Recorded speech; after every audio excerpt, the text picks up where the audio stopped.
지금은 돌아가셨고 한국교회 1세대 중에 한 분이시고요. 온누리교회라는 서울의 큰 교회를 이렇게 정말 부흥시켰던 하용조 목사님. 이분이 초창기에 유명한 연예인들을 그 당시에 이제 개그맨, 가수 이렇게 모아놓고 성경을 가르칠 때 때마침 하나님의 전능성에 대해서 공부를 하고 있었습니다. 구약의 사라는 90살에 아기를 낳고 신약의 한 처녀는 남자랑 관계를 맺지 않았는데 아기를 낳았다 했더니 동정녀 탄생을 이 하나님의 전능하십니다 얘기하고 있는데, 한 젊은 연예인이 계속해서 딴지를 겁니다. 그게 말이 되느냐, 그걸 어떻게 믿느냐. 꼬리를 물고 늘어지니까 은혜스럽게 시작했던 성경 공부가요, 분위기가 쎄해졌어요. 그때 당시 평신도였던 구봉서, 개그맨 구봉서 씨 아시죠? 연세 드신 분들 아실 거예요. 구봉서 장로님이 야 임마 지서방, 요셉 남편이 믿었다는데 네가 뭔데 안 믿어? 그랬답니다. 그랬더니 옆에서 배꼽을 잡고 막 사람들이 웃고 이 젊은이도 같이 웃다가 하나님을 믿었다는 얘기가 있습니다. 여러분, 서양 속담에 인간의 끝은 하나님의 시작이란 말이 있어요. 이건 속담입니다. 서양 속담이요.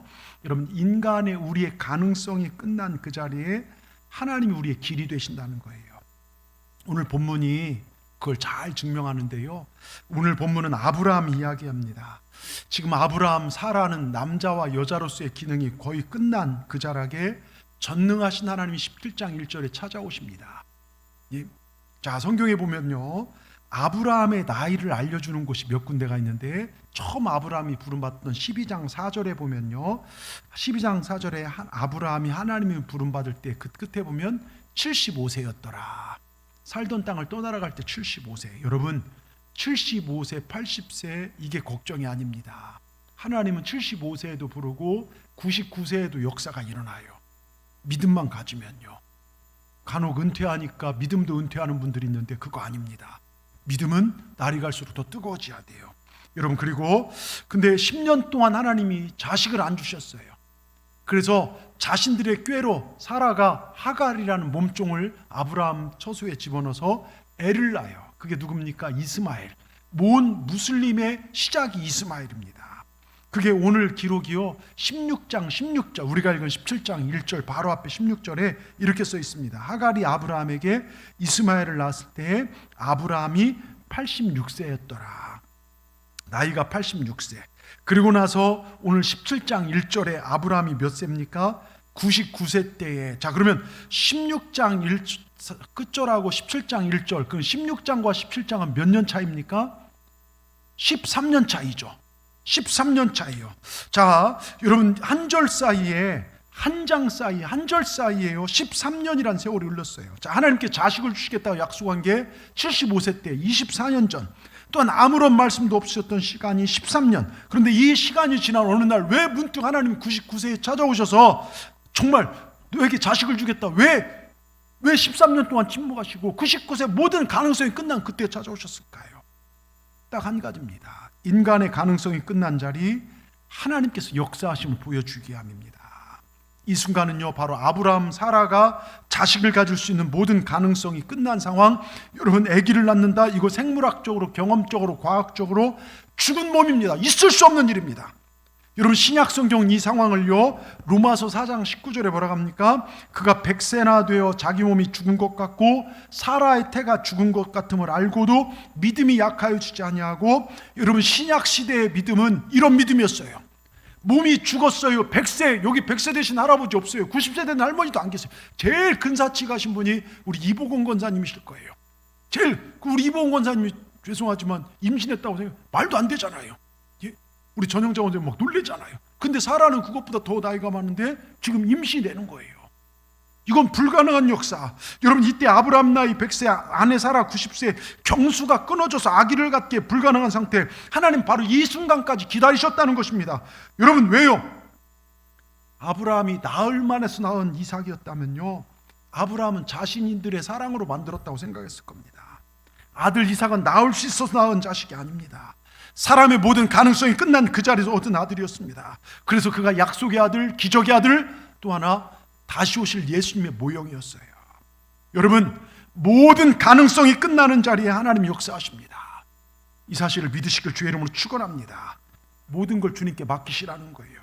특별히 오늘 예배에 올라오신 여러분, 오실 때는 그냥 왔을지라도 돌아가실 때는 그냥 가지 마십시오.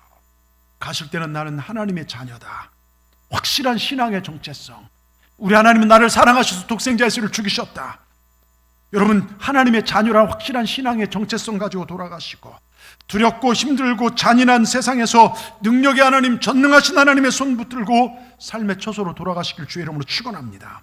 인생의 슬픔과 괴로움을 가지고 오셨다면 여러분 가실 때는 치유와 회복의 능력 되신 주님 손 붙잡고 삶의 현장으로 나가시길 바랍니다. 주님 손 붙잡고 승리하며 나가시는 우리 기적의 주인공들 다 되시길 바라면서 오늘 말씀을 통해서 몇 가지 영적 교훈 얻고자 합니다. 자, 말씀을 들을 때는 자, 오늘 교회 처음 오신 분일지라도요, 학생일지라도요, 자, 다른 사람과 잡담하지 마시고 저를 보십시오. 저를 보시고 허리를 피시고요, 말씀 들을 때는요, 여러분 마귀한테 말씀 뺏기지 않고 저에게 집중하시길 바랍니다. 첫째요, 전능한 하나님은 나의 하나님이십니다. 자, 오늘 창세기 17장 1절을 보면요, 이렇게 표현되어 있어요. 아브라함이 99세 때 여호와께서 아브라함에게 나타나서 그에게 이르시되 나는 전능한 하나님이라 너는 내 앞에서 행하여 완전하라. 나는 전능한 하나님이라. 하나님께서 원어로는 엘샤다이, 엘은 하나님, 샤다이는 능력, 힘, 영어로 올마이티가, 올마이티 뭡니까? 불가능을 가능케 하는 능력.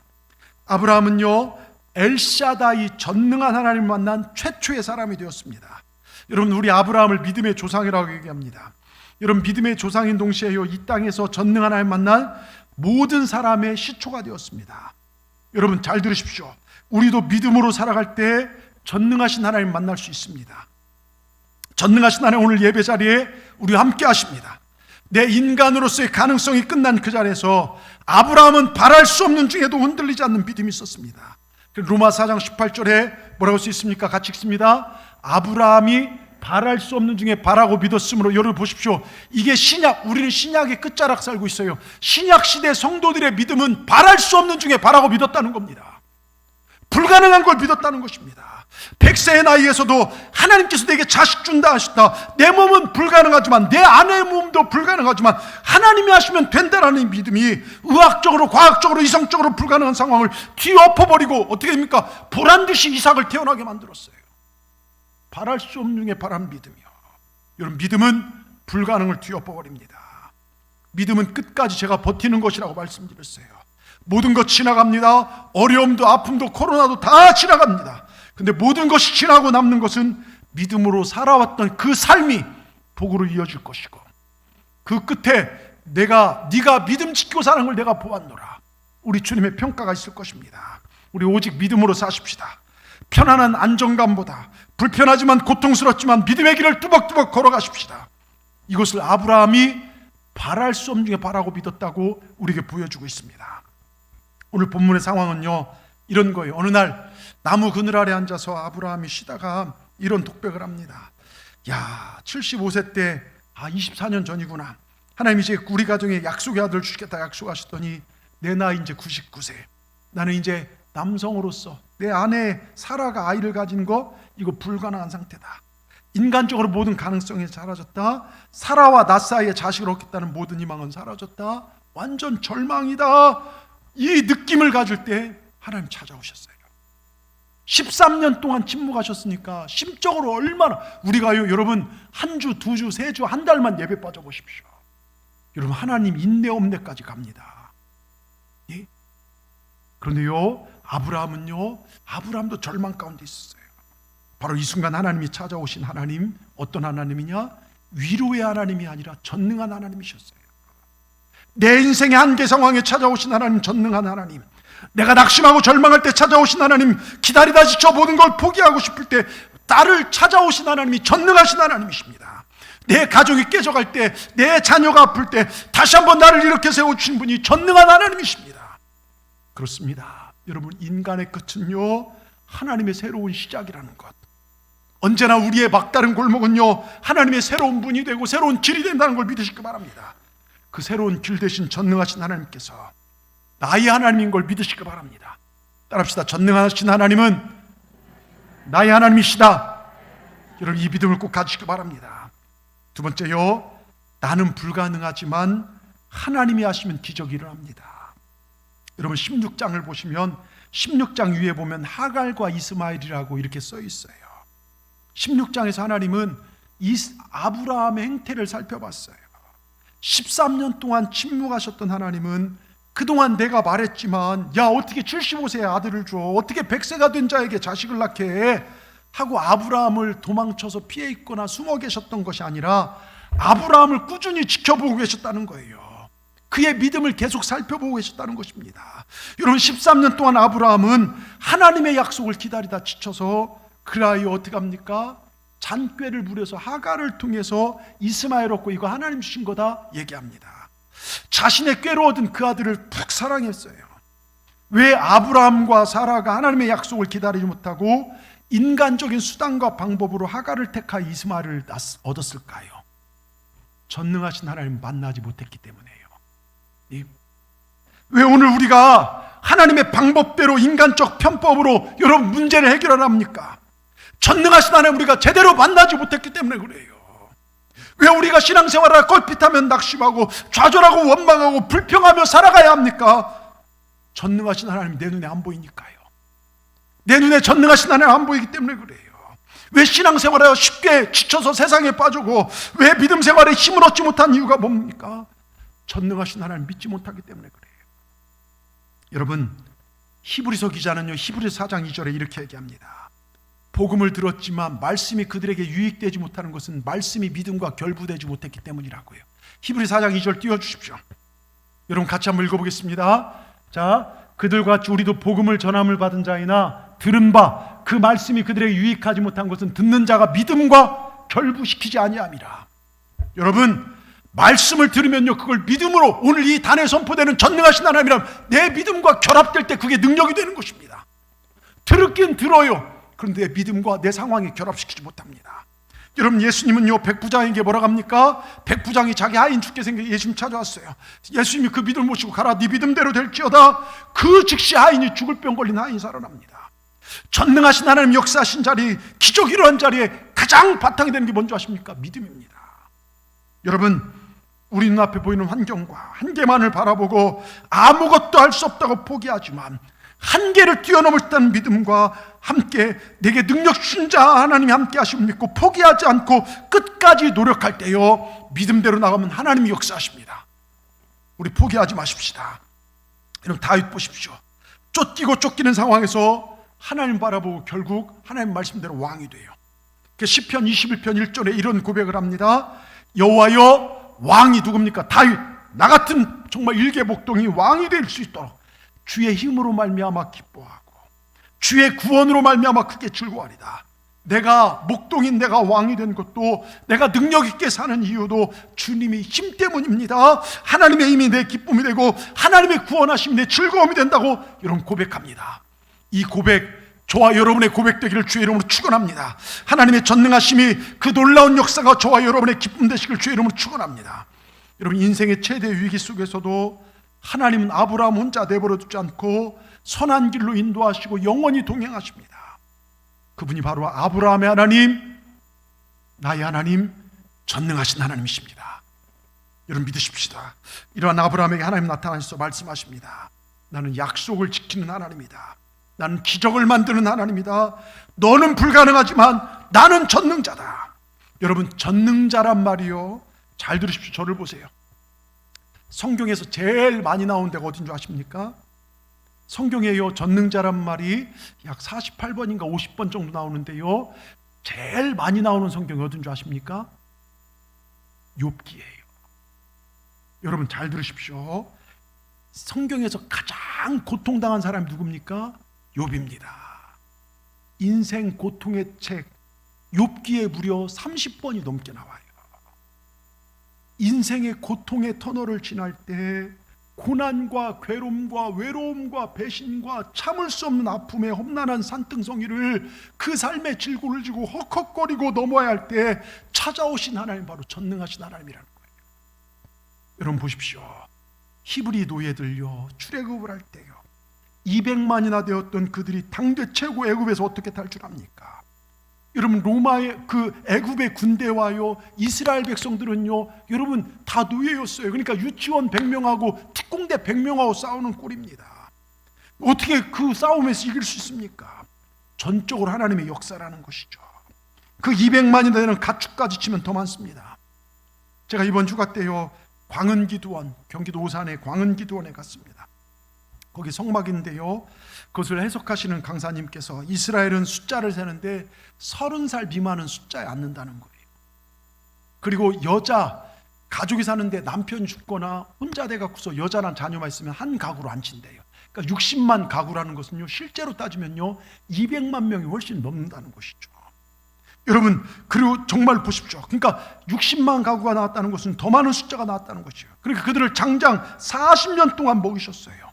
40년 동안요 만나와 배추라기로, 이건 더 기적입니다. 또 광야에서의 목이 마를 때요 반석을 치니까요 그 어마어마한 바위에서 샘물이 쏟아져 나오고요. 홍해 앞에서 어떻게 했습니까? 그들이 할 수 있는 모든 상황이 끝났습니다. 앞에는 홍해바다, 뒤에는 애국 군대가 쳐들어옵니다. 사방은 높은 정말 어마어마한 산들이 가로막고 있습니다. 그때 하나님 어떻게 하십니까? 홍해바다를 쫙 갈라버리셨습니다. 그들은 건너고 쫓아낸 애국 군대는 다 물에 수장시켰습니다. 이게 바로 우리가 믿는 전능한 하나님입니다. 나는 어떻게 할 수 없어요. 그런데 하나님이 하시면 된다는 것입니다. 이 전능한 하나님, 오늘 새로운 기적의 역사가 필요한 저와 여러분에게 찾아가셔서 역사하신 하나님, 우리 하나님이십니다.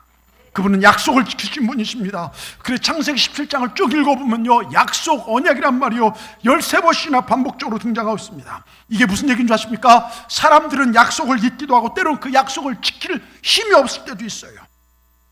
그러나 하나님은 그 약속을 잊지 않으시고 지키시고 이루신다는 것입니다. 우리 인간 편엔 더디다고 하나님 늦어요 생각하지만 하나님 편에서는 가장 정확할 때, 가장 적절할 때 찾아와 역사하십니다. 여러분 민수기 13장 19절에 뭐라고 써 있습니까? 하나님은 사람이 아니시나니 거짓말을 하지 않으시고 인생이 아니시니 뭐라 그럴까? 후회가 없으시도다. 어찌 그 말씀하신 바를 행하지 아니하시며 하신 말씀을 실행하지 않으시랴. 할렐루야. 하나님은 그 말씀을 성취하십니다. 반드시 전능하신 하나님은 약속을 성취하신다는 것입니다. 그래서 전능하신 하나님 표현할 때요 무소부재하신 하나님, 하나님 어디서든 계셔요. 시공간을 초월합니다. 여기서 기도해도 서울에서 역사하고 여기서 기도해도 저 멀리에 있는 자녀들을 지켜주십니다. 무소부재하신 하나님, 머리털까지 세시고 우리 마음의 근심과 생각을 다 알고 계시다는, 그러나 반면에 내 죄악과 내가 누구를 미워하는 마음까지 알고 계신다는 것이죠. 무소불능하신 하나님, 우리 하나님 못하실 일이 없다는 것입니다. 홍해를 가르시고 세상을 창조하신 하나님, 하실 일이 못하실 일이 없다는 것이죠. 그래서 전능하신 하나님 만난 사람은 항상 내 눈, 내 시각으로만 세상을 보지 않아요. 그래서 전능하신 하나님 만나면요 부정적 인생에서 긍정적 인생으로 바뀌어요. 못한다, 힘들다, 어렵다 말이 사라지고 하나님이 하시면 된다는 말로 바뀝니다. 하나님 눈으로 세상을 보고 하나님 눈으로 문제를 볼 줄 압니다. 여러분 전능하신 하나님의 관점으로 내가 나를 바라볼 때 내가 얼마나 존귀한 존재인지, 하나님 앞에서 얼마나 기대되는 존재인지 나를 발견하게 되는 거예요. 여러분 우리를 신약시대의 성전이라기에 우리는 거룩한 제사장 성전인데요, 제가 성막에 가서 보니까 성막을 만들 때 쓰는 나무가 성경의 조각목이라고, 이렇게 조각목 몇 규빗 하잖아요. 조각목이라고 하는데 이 조각목은 사실은 번역상 오류예요. 원래는 아카시아 나무가 아니라 갑자기 이름이 생각이 안 나네요. 씨띠나무라고 하는데요, 이 씨띠나무는요 사실 성경에 보면 볼품없는 나무예요. 연약하기 짝이 없는 게 씨띠나무예요. 여러분 이게 뭘 의미하는 줄 아십니까? 저와 여러분은 사실은 볼품없고 연약하기 짝이 없는 존재들이에요. 그런데 예수님께서요 볼품없고 연약하지만 하나님은 우리를 사랑하셔서 독생자를 죽이셨다는 거예요. 우린 말에 실수도 많이 해요. 미움을 쉽게 허약할 때도 있어요. 다른 사람 정말 비방할 때도 많아요. 죄를 지고 유혹에 빠질 때도 많습니다. 그러나 그럼에도 불구하고 우리 주님 우리를 사랑하신다. 이 성소에 여러분이 올라올 때마다 우리 주님께서 여러분을 사랑으로 끌어안으신다는 것, 이곳에 우리를 만나주신다는 것, 나는 불가능하지만 그 전능하신 하나님이 내 인생을 바꿔주신다는 것, 여러분 이 사실을 믿으시길 주의 이름으로 축원합니다. 여러분 한 명 한 명 얼마나 존귀한 존재인지 기억하시길 바랍니다. 셋째요, 우린 그 전능하신 하나님 능력으로 살아야 돼요. 잘 들으십시오. 우린 전능한 하나님 믿습니다. 왜 아멘 소리가 여러분 아멘으로 나는 전능한 하나님을 믿습니다. 나는 그분과 동행하는 하나님의 사람입니다. 하나님이 언제나 내 곁에 있음을 믿고 살아가는 존재입니다. 아멘. 여러분 성경에 보면요, 하나님 만난 사람들의 고백이 뭡니까? 마가는요, 마가복음 9장 23절에요 뭐라고 써 있습니까? 할 수 있거든이 무슨 말이냐? 믿는 자에겐 능히 하지 못할 일이 없느니라. 그렇습니다. 여러분 사도 바울은 빌립보 4장 13절에 이런 얘기를 합니다. 내게 능력 주시 안에 내가 모든 것을 할 수 있느니라. 여러분 내게 능력 주시 안에 내가 모든 걸. 그럼 요한 사도는요, 요한복음 14장 12절에 내가 진실로 진실로 너에게 이르노니 나를 믿는 자는 내가 하는 일을 그도 할 것이요 또한 그보다 큰 일도 하리니. 여러분 우리가 주님을 믿으면요, 우리가 큰 일도 감당하게 될 줄 믿습니다. 여러분 우리 전능하신 하나님 나와 함께 한번 믿으시고 나가시길 바랍니다. 이 세상에 보면요, 자기 능력과 자기 힘만 보고 그것만 가지고 사는 사람이 있어요. 반대로 하나님의 능력과 하나님의 힘으로 사는 사람이 있습니다. 여러분 어디에 해당되십니까? 여러분의 힘과 여러분의 재산과 여러분이 누리는 것으로 살고 계십니까? 아니면 하나님의 힘과 능력으로 살고 계십니까? 이 시간 대답해 보십시오. 어떻게 지금까지 살아오셨습니까? 어떤 사람이요, 사업에 실패하고 가정도 깨지고 술집에서 나폴레옹이란 술을 한 병 마시고 소리를 꾸레꾸레 지르더랍니다. 나폴레옹, 니놈한테 불가능이 없다고 웃기지 마라. 네가 할 수 있는 게 뭐 있어? 난 매일 나폴레옹 너를 통째로 마셨다. 근데 사업도 인생도 가정도 다 박살났다. 여러분 술은 취했지만 말인즉 사실 아닙니까? 나폴레옹 뭐라고 얘기합니까? 내 사전에 불가능이란 없다 말로 도전을 주었던 나폴레옹. 저희 학생 때도 독서실 책상 위에다 썼어요. 내 사전에 불가능이란 없다. 다 멋있게 썼지만요, 나폴레옹 인생 끝은 어떻습니까? 비참하게 그 인생이 마무리됩니다. 여러분 하나님은 버렸던 그 인생이 비참해져요. 우리가 전능하신 하나님 힘으로요, 주님의 방법으로 살아야 능력 있고 영향력 있는 존재가 될 수 있어요. 잘 들으세요. 교회 생활 좀 오래 한 분들 중에 교회 생활 잘한 사람 빠질 수 있는 잘못이 있어요. 뭔지 아십니까? 내 힘, 내 노력, 내 수고로 뭔가 하나님의 일을 도와드려야 되겠다 생각합니다. 그 어디까지나 율법입니다. 잘못된 생각입니다. 절대로 아닙니다. 그러니까요, 간혹 저한테 내가 교회를 세우고 내가 속회를 어떻게 했고 내가 자랑한 사람 치고요, 건전하게 건강하게 신앙생활하는 분 못 봤어요. 나랑 틀려지면 언제든지 상처받고 언제든지 칼을 들이댑니다. 여러분 신앙은요, 잘 들으십시오. 내 재능이나 능력으로 무엇을 이룰 수 없음을 깨닫는 겁니다. 100% 예수님의 능력과 100% 하나님의 방법으로 예수님 안에서 예수님을 통해서 이루어지는 것이지, 나는 잠깐 쓰임받은 것이지 어디 거기서 나를 들이립니까? 우리 구원받을 만한 자격이 있습니까?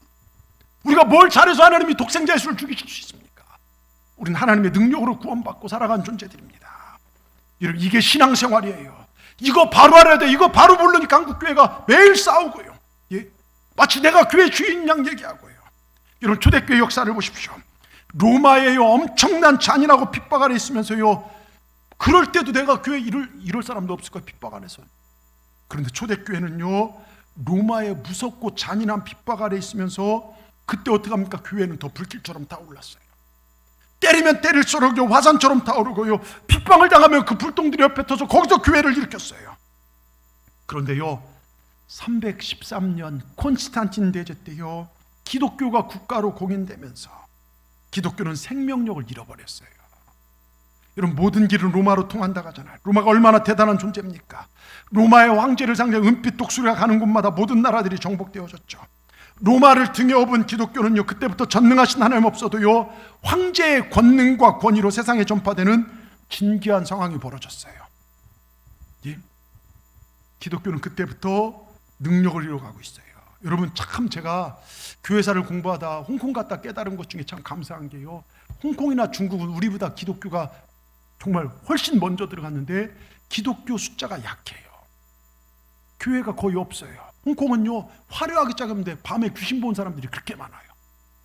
여러분 그래서 왜 홍콩 기독교가 우리보다 200년인가 앞서 들어왔는데 왜 한국교회, 여러분 홍콩은요, 영국의 군대가 먼저 들어가서 그들을 죽이고 빼앗고 하면서 그 뒤에 영국 군인들에게 복음을 전했던, 영국군 예배인도 했던 목사님들이 와서 복음을 전하니까, 여러분 우리를 죽였던 사람이 와서 우리 종교를 믿으라니까 믿고 싶겠냐 이거예요.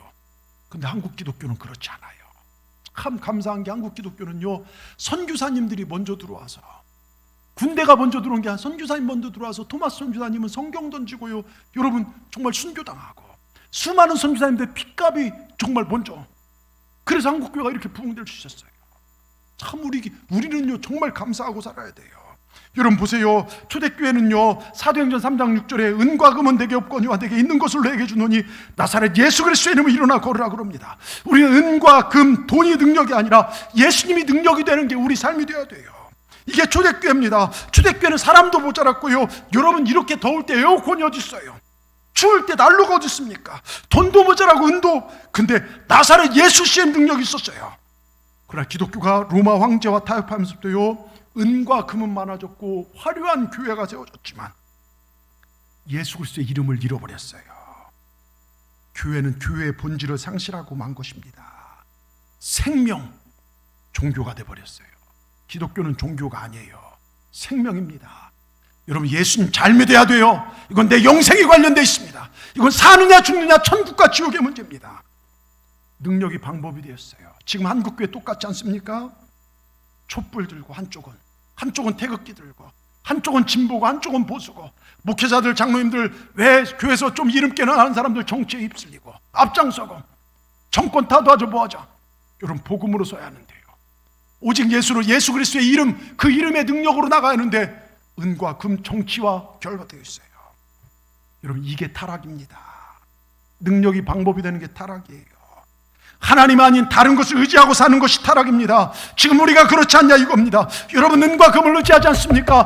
여러분 예수 그리스도를 의지하고 사십니까? 여러분 예수 그리스도를 의지하고 살아야 돼요. 교회의 본질이 무엇입니까? 그리스도이라는 존재는 어떤 존재입니까? 나 같은 죄인 위에 피 흘려 죽으시고 부활하신 주님과 함께 그분의 능력으로, 그분의 말씀으로 살아가는 존재들이 그리스도인입니다. 그 신앙생활이란 예수님 한 분이면 충분하다는 거예요. 여러분 하나님, 전능하신 하나님 한 분이면 충분합니다. 이게 신앙생활이에요. 이거 바로 하셔야 합니다. 이런 대표적 삶을 살아가는 자가 누굽니까? 시편 23편 1절 여호와는 나의 목자시니 내게 부족함이 없으리로다. 뭡니까? 전능하신 하나님 한 분이면 나는 충분합니다. 나는 푸른 풀과 실만한 물가 청산다는 것입니다. 하나님 한 분이면 충분합니다. 나는 만족합니다. 기억하세요. 한 인간도요, 가정도, 교회도, 나라도 하나님이 나의 목자 되시면, 전능하신 하나님이 역사하시면 존재가 달라집니다. 여러분 존재가 달랐던 사실을요 만방에 선포하는 사건이 있었어요. 그게 뭔지 아십니까? 이름을 바꿔주는 거예요. 자, 창세기 17장 5절 전까지는 아브람이에요. 아브람. 이후로는 17장 5절에 네 이름을 아브람이라 하지 않고 아브라함으로 이름 바뀝니다. 민족의 아버지가 되게 하고. 아브람이 아니라 아브라함인데요, 히브리에서 함은 복수를 뜻합니다. 아브람은 단수예요. 뭡니까? 나 혼자 잘 먹고 잘 살면 되는 겁니다. 지금까지 자기의 자신의 것을 위해 자기 명성을 쌓기 위해 살았습니다. 그런데 너는 아브라함이다. 여러분 이건 열국의 아비, 민족의 아비. 신분이 달라졌어요. 인생의 목표가 나랑 내 가정 정도 잘 사는 것에서 이제는 열방을 품게 되고 다른 민족을 섬기게 됩니다. 여러분 우리도 전능하신 하나님 만나면 존재가 달라집니다.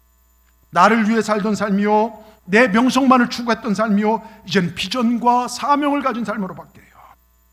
여러분 나의 가치관이 아니라 하늘 가치관으로 살아가는 존재가 됩니다.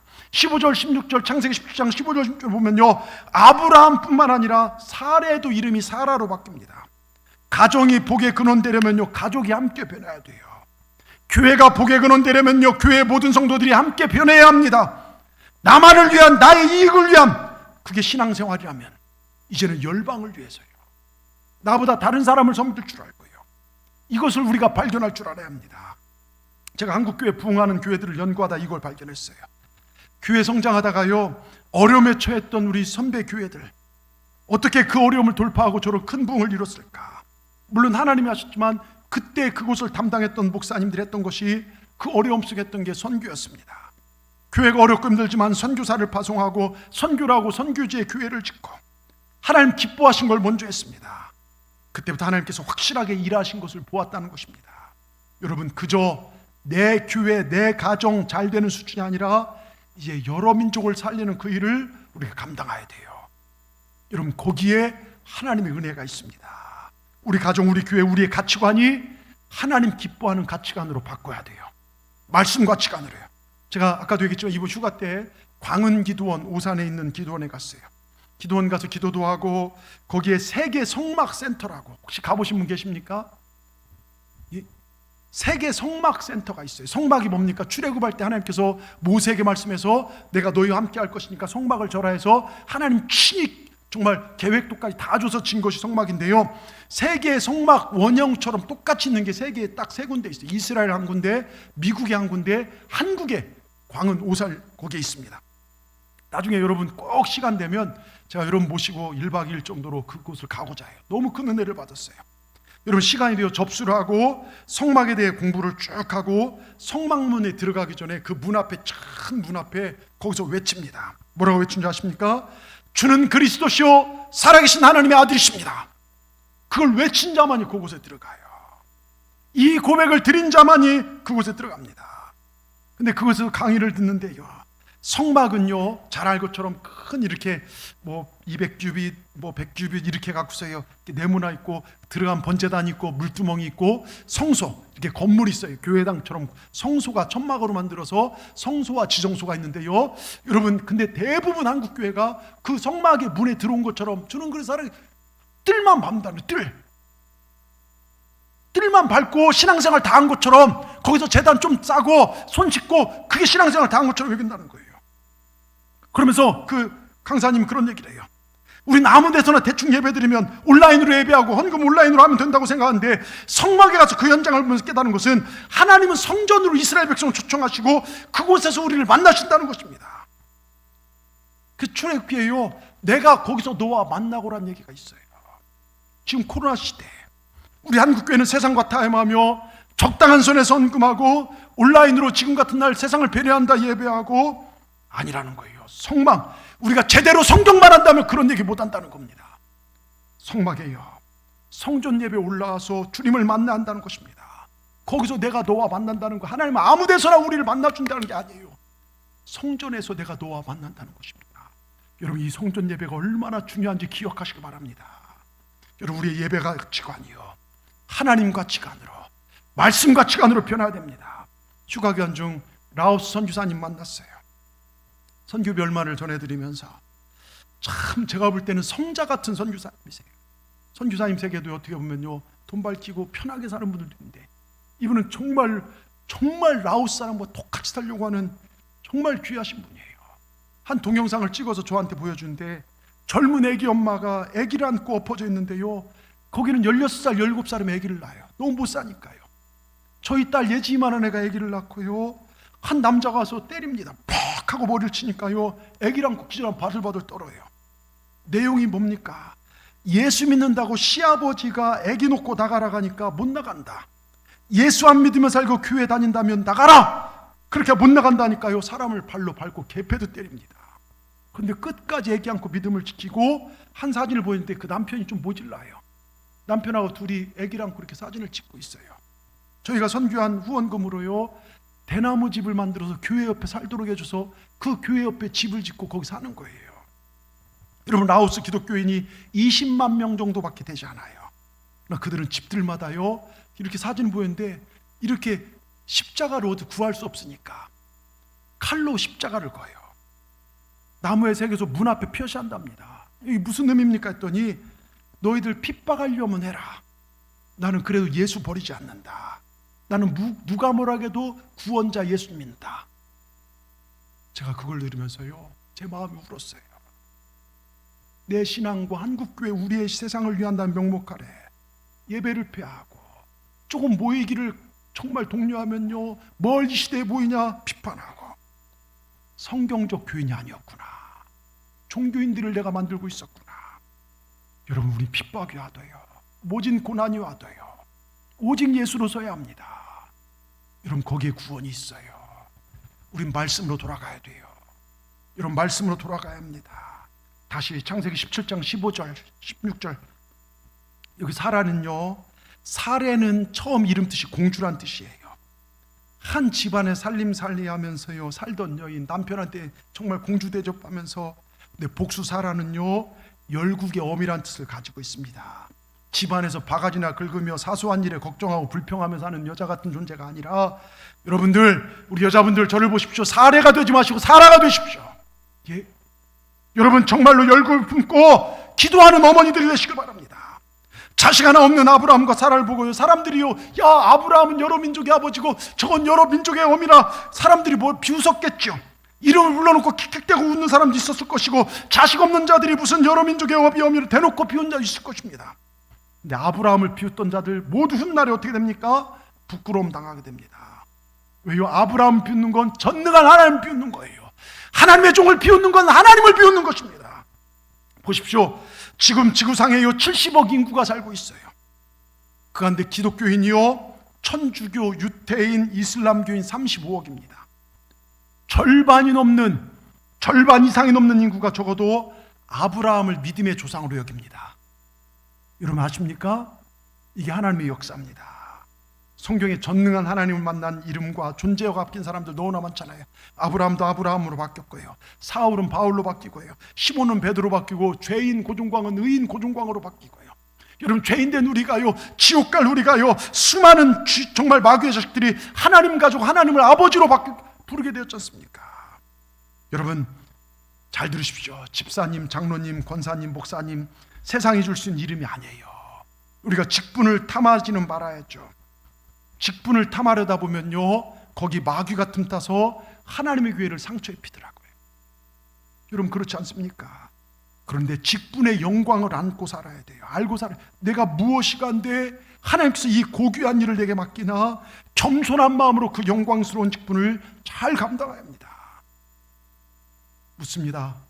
여러분 예수님 믿고 이름이 달라졌습니까? 여러분 예수님 믿고 여러분의 존재와 삶의 행동이 달라졌습니까? 여러분 이웃들이 여러분을 보고 달라졌다고 간증을 하십니까? 아직은 이름만 달라졌기에 비웃음을 사고 계십니까? 그렇다면 염려하지 마십시오. 여러분을 비웃던 그 비움들이요, 결국에는 비웃음을 당하게 될 것입니다. 우리가 예수 믿느라 하면서도요, 교회를 오래 다녔으면서도요, 아직 별로 달라진 것이 없습니까? 전능하신 하나님 만나면 우린 달라집니다.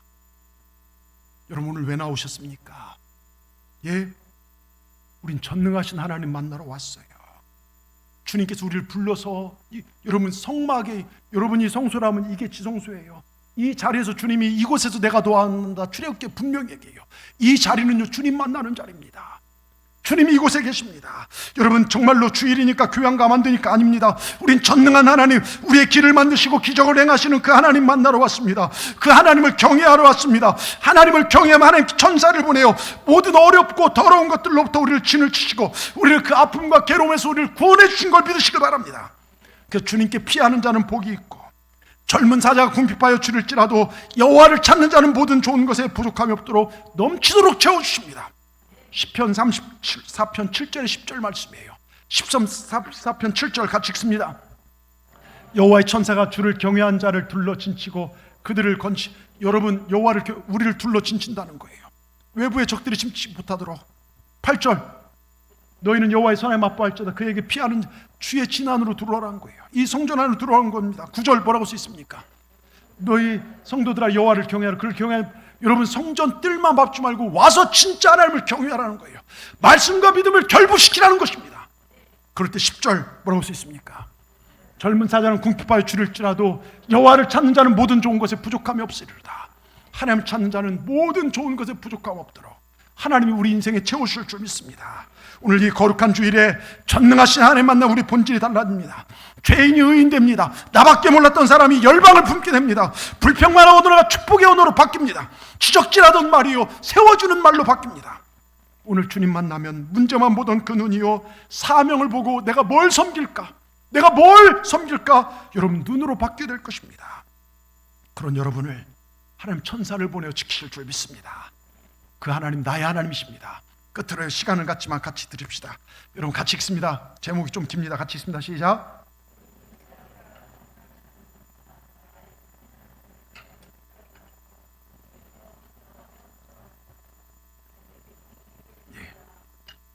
지금 끝이라고 생각하십니까?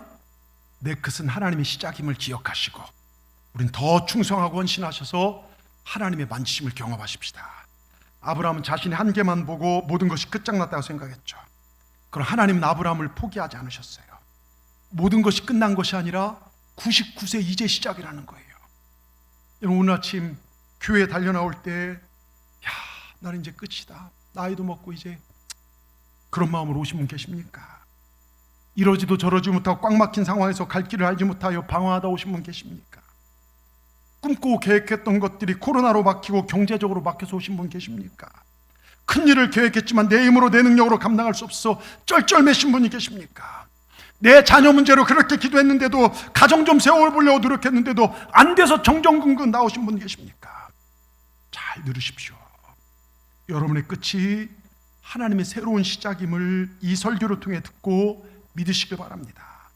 모든 것이 끝이 아니라 우린 지금부터 시작입니다. 여러분은 여러분 자신을 포기했을지 모르지만 하나님 결코 여러분을 포기하지 않습니다. 여러분, 전능한 하나님이란 것은요, 아브라함에게 나는 너의 주인이라는 말과 같아요. 우리가 예수 그리스도를 나의 구주로 고백했죠. 예수 그리스도가 무엇입니까? 이 말은 예수님 나의 구원자시고 나의 주인이십니다, 동일한 말입니다. 코로나가 만연하고 세상 어디에도 좋은 소식이 들려오지 않고 많은 사람들이 교회를 떠나며 하나님의 영광을 대적하는 이 시대에 우리가 할 수 있는 것은 뭡니까? 우린 주님 더 사랑하십시다. 주님께 더 충성하십시다. 주님을 의지하고 사는 것입니다. 우린 주님을 믿고 사는 것입니다. 주님께 충성을 다하고 사는 것입니다. 그러면 세상을 창조하신 우리 아버지 하나님께서 우리를 지키시고 돌봐주실 줄 믿습니다. 한 가지만 말씀드리고 마치게요. 강원도 우리 감리교회 한 교회에서 해마다 이맘때면 남선교회 사업 하나가 있어요. 큰 교회는 아닙니다. 바로 개를 잡아서 함께 단합대 개 구워먹는 일이 그 남선교회 딱 여름 행사 일이에요. 남선교회 총회장이 되면요, 개를 한 마리 시장에서 똥개 한 마리 사다 키워야 돼요. 집에서 개를 잘 키웠습니다. 드디어 남선교회 대표적 행사가 됐어요. 계곡으로 교인들이 다 어느 날 토요일 날 갔어요. 계곡으로 가서 솥단지 들고 정말 뭐 이것저것 음식 준비해서 다 냇가로 가마솥을 메고 나갔습니다. 그리고 옛날에 개 잡을 때 어떻게 합니까? 지금이야 뭐 지지든 뭐 어떻게 하는데 옛날에는요, 개 잡아보신 분들 있습니까? 저는 개 잡는 거 몇 번 봤는데요, 나무에다 노끈이나 쇠줄로요 이렇게 목을 매달아요. 그러면요 개가 막 아둥바둥 칩니다. 한참이나 막 아둥바둥 치다가요, 노끈이 끊어져 버렸어요. 개가 도망갔습니다. 예? 그러니까 가져간 음식만 먹고 정작 개는 못 먹고 빈 가마솥을 메고 집에 돌아오는데요, 이놈의 개가요, 정말 목에 나이롱을 매단 그 개가, 숨도 제대로 못 쉬는 개가 그 집 앞에서 자기 주인, 자기를 잡아먹으려는 그 주인, 자기를 죽이는 주인에게요 반경 꼬리를 매달리는 거예요. 이 남선 회장님이요, 이 개를 끌어안고 펑펑 울었습니다. 나는 너를 죽이려 했는데 너는 나를 아직도 반경하지 않는구나. 이 선교회장님 그날로 선언했어요. 내가 개고기를 먹으면 개새끼다 그러면서요. 여러분 잘 들으십시오. 우리 예수 믿는 사람들이 저 무당들이요 그 신에게 노력하는 것만큼 노력한다면 우리 믿음 흔들리지 않아요. 제가 무당 얘기 들어보니까요, 새벽 2시 3시에 여름이고 겨울이고 할 것 없이 찬물로 목욕하고요, 또르륵 신 들어오려면 찬빗으로 빗질을 3,000번 해야 신이 들어온대요. 하루도 안 쉬고 그지단대요. 여러분 우리 어떻습니까? 우린 진짜 신을 믿는데 꼭 없는 것처럼 믿지 않습니까? 예? 내 기분 따라, 환경 따라, 세상 일 따라 시간 남을 때 하나님 섬기고요. 우리 예수 믿는 사람들이요, 저 여수신의 깡패가요 조직 보스에게 인사하고 충성하듯이요 깡패 두목말에 복종하는 것만큼 교회에 충성하고 예수님 말씀에 충성한다면 교회는 세상을 뒤엎어놓을 겁니다. 한 마리 개가 그 주인에게 충성하듯이요, 우리 예수 믿는 사람들이 전능하신 하나님 우리 주인에게 충성을 다한다면 우리 인생은 달라질 것입니다. 여러분, 전능하신 하나님은 오늘도 우리 믿음을 보고 계십니다. 우리의 믿음을 보시고 길을 만드시고 기적을 만드십니다. 하나님이 나를 함께 계신다, 나를 보고 계신다, 이 믿음으로 승리하시는 우리 모두가 되기를 주의 이름으로 축원합니다. 기도하십시다. 하나님 감사합니다. 오늘 이 거룩한 주일 8월의 첫 주 이 설교를 통해 부족한 종의 입을 통해 하나님 자신을 선언하시니 감사합니다. 나는 전능한 하나님이다, 나는 전능자다, 우리에게 들려주시니 감사합니다. 그렇습니다. 우리가 믿는 하나님 전능하신 하나님이십니다. 불가능을 가능케 하신 분이십니다. 아브라함처럼 우리 믿음이 약해지지 않도록 도와주시고 온전한 믿음으로 하나님 보시기에 아름다운 믿음으로 살아 전능하신 하나님 역사하신 삶이 되게 하여 주시옵소서. 지금 힘든 시기를 걷고 있는 우리 교인들이 있다면 다시 시작해 하시고, 질병으로 아픈 자들이 있다면 전능하신 하나님께서 치유하시고, 가정의 아픈 자들 회복시켜 주시옵소서. 전능하신 하나님, 우리를 새롭게 하여 주시옵소서. 예수님의 이름으로 감사하며 기도드리옵나이다. 아멘.